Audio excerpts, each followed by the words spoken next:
And let's cover what we have for tonight, together.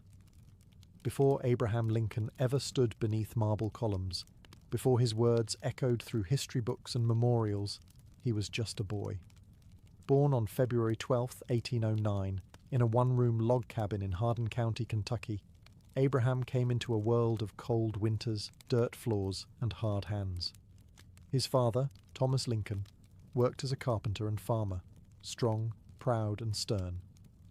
His mother, Nancy, was soft-spoken and deeply spiritual, offering what little tenderness she could in a life defined by scarcity. The cabin itself was more a shelter than a home. No windows, no insulation, just rough-hewn logs stacked tightly together. In winter, frost crept inside. Rain tapped on the wooden roof. Abraham would later say he was raised in the backwoods, and it wasn't a metaphor. This was survival. There were no libraries, no teachers, and hardly any books. But there was curiosity, and Abraham had that in abundance. By the time he was 2, the family moved to Indiana, seeking better land. Clearing forests by hand, the Lincolns built another cabin. Abraham, still small, helped however he could. He learned early that life was labour, and labour was life. But inside the stillness of those forests, a boy's imagination grew. He would walk miles just to borrow a book. Once, it's said, he ruined a borrowed copy of Life of George Washington when rain soaked through the walls of the cabin. To repay the damage, he worked for the owner for days, chopping wood and hauling water. That wasn't punishment. That was just the way things were. Neighbours described him as strange, tall for his age, awkward, often wandering alone with scraps of paper, scribbling quotes and poems by firelight.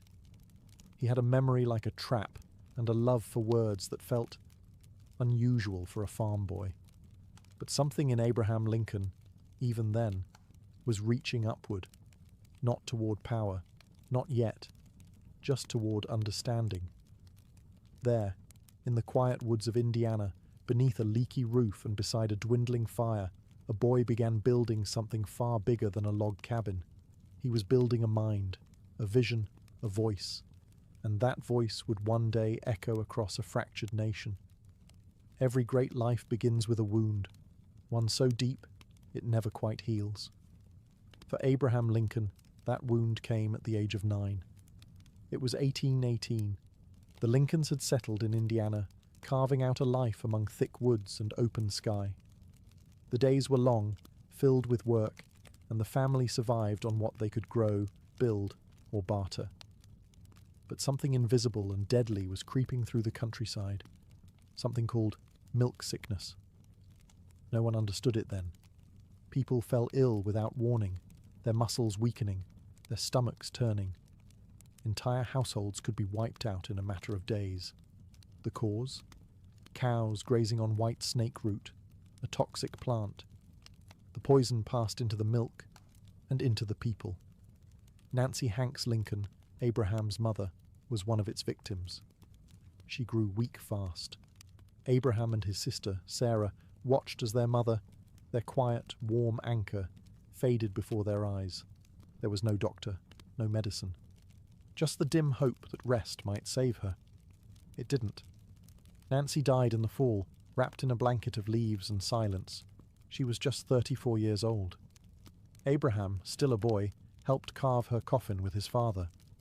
They buried her on a small rise near the cabin, under a handmade wooden cross. He never forgot the moment. For weeks, maybe longer, Abraham said little. He wandered the woods alone, eyes lowered, shoulders heavier than any child's should be. Nancy had been his first teacher, the one who taught him to read, who encouraged his questions, who believed there was something special about her son. Her absence left a hollow place that even time couldn't quite fill. But grief didn't stop life. Thomas Lincoln remarried the next year, bringing a new woman, Sarah Bush Johnston, into the home. She was kind, patient, and brought books with her, actual books. Abraham took to her quickly, and she treated him like her own. In many ways, she helped stitch the boy's heart back together. Still, something had changed. From that point forward, Abraham Lincoln carried sorrow like a shadow, quiet, always close. It made him thoughtful, and it made him kind. Even as a boy, grief gave him depth, and later, as a man, it would give him empathy, the kind a president would need to carry a wounded country on his back. As the seasons passed, the boy from the log cabin began to grow, not just in wisdom, but in height. By the time he was a teenager, Abraham Lincoln stood out in every crowd. Literally, he grew tall, lanky, and long-limbed, 6 feet 4 inches by adulthood, in a time when most men were nearly a foot shorter. His trousers were always too short, his sleeves mismatched, his walk ungraceful. He was described as ungainly, curious, and even grotesque by some. But Abraham didn't care. He wasn't trying to impress anyone. He was trying to understand the world. He read constantly, lying on his stomach by the fireplace, feet kicking in the air as he devoured every book he could borrow or barter for. Shakespeare, Aesop's fables, the Bible, law texts, political speeches. He didn't just read, he studied, memorized, and reflected. Often he'd pause mid-chore to recite a quote or tell a story he'd rehearsed 100 times in his head. Neighbours found him odd. One farmer said, "That boy's always talking like he's already a senator or something." Another called him moony, always staring off, lost in thought. But Lincoln wasn't lazy. He worked hard, splitting logs, planting corn, digging wells. He was known for his strength, able to swing an axe all day without tiring. Yet even during work, his mind was somewhere else. He'd carve verses into fence posts. He'd jot legal arguments on scraps of bark. His hands were rough, but his thoughts were sharp. By his early 20s, Abraham had tried his hand at several trades. He worked as a store clerk, a postmaster, a rail splitter, and a flatboat crewman ferrying goods down the Mississippi River. These journeys opened his eyes, especially to the horrors of slavery, which he witnessed first-hand in the South. Still poor, still mostly self-educated, Lincoln moved to the small town of New Salem, Illinois. It was here that people began to notice him, not for his looks, but for his mind. He could tell a story that had the whole room laughing, then turn around and win a debate with clarity and calm. He wasn't polished. He wasn't powerful. But there was something magnetic about him. Something honest. Slowly, quietly, Abraham Lincoln was stepping into the light. Not as a hero, not yet. Just as a man beginning to find his voice. By the time Abraham Lincoln began his law career in Springfield, Illinois, he was no longer the silent, awkward woodsman. He was now a rising figure, thin as ever, still rough around the edges, but known for his sharp mind, quiet humour, and unmatched storytelling. And it was here that he met Mary Todd. She was unlike any woman he'd ever known. Born into a wealthy Kentucky family, Mary was educated, ambitious, and politically minded, traits not always welcomed in women of the 1800s. But she didn't shrink herself, and she wasn't intimidated by Lincoln's strange appearance or humble background. In fact, she admired his intelligence and his vision. "He's going to be President of the United States someday," she once said, and she meant it. Their courtship was passionate but rocky.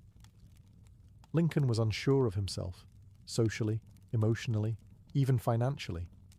He once broke off their engagement without clear reason, spiraling into a period of depression so deep that friends feared for his life. He called it the hypo, short for hypochondria, but it was likely what we now recognize as clinical depression. He felt unworthy of her, maybe of happiness altogether. But somehow, the bond between them endured. They eventually married on a rainy November day in 1842.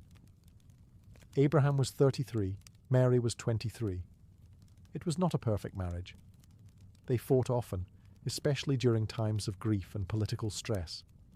Mary could be impulsive and sensitive. Abraham was withdrawn and emotionally guarded. Yet there was affection. And more importantly, loyalty. They would go on to have 4 sons: Robert, Edward, Willie, and Tad. Only Robert would live past his teenage years. The loss of their children, especially the death of young Willie in the White House, would crush Mary and deepen Abraham's melancholy. But in their own way, they carried each other through it. Mary believed in Abraham long before anyone else did. She encouraged his political ambitions, supported his difficult decisions, and endured countless public attacks for standing by his side.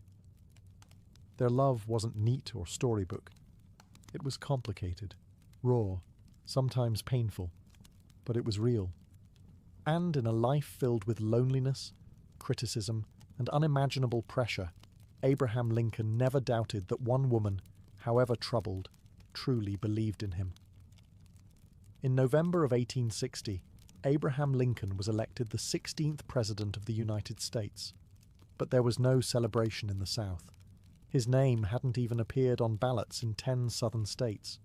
To many there, his election wasn't a political shift. It was a direct threat to their way of life. Within weeks, South Carolina seceded from the Union. One by one, 6 more states followed. They formed the Confederate States of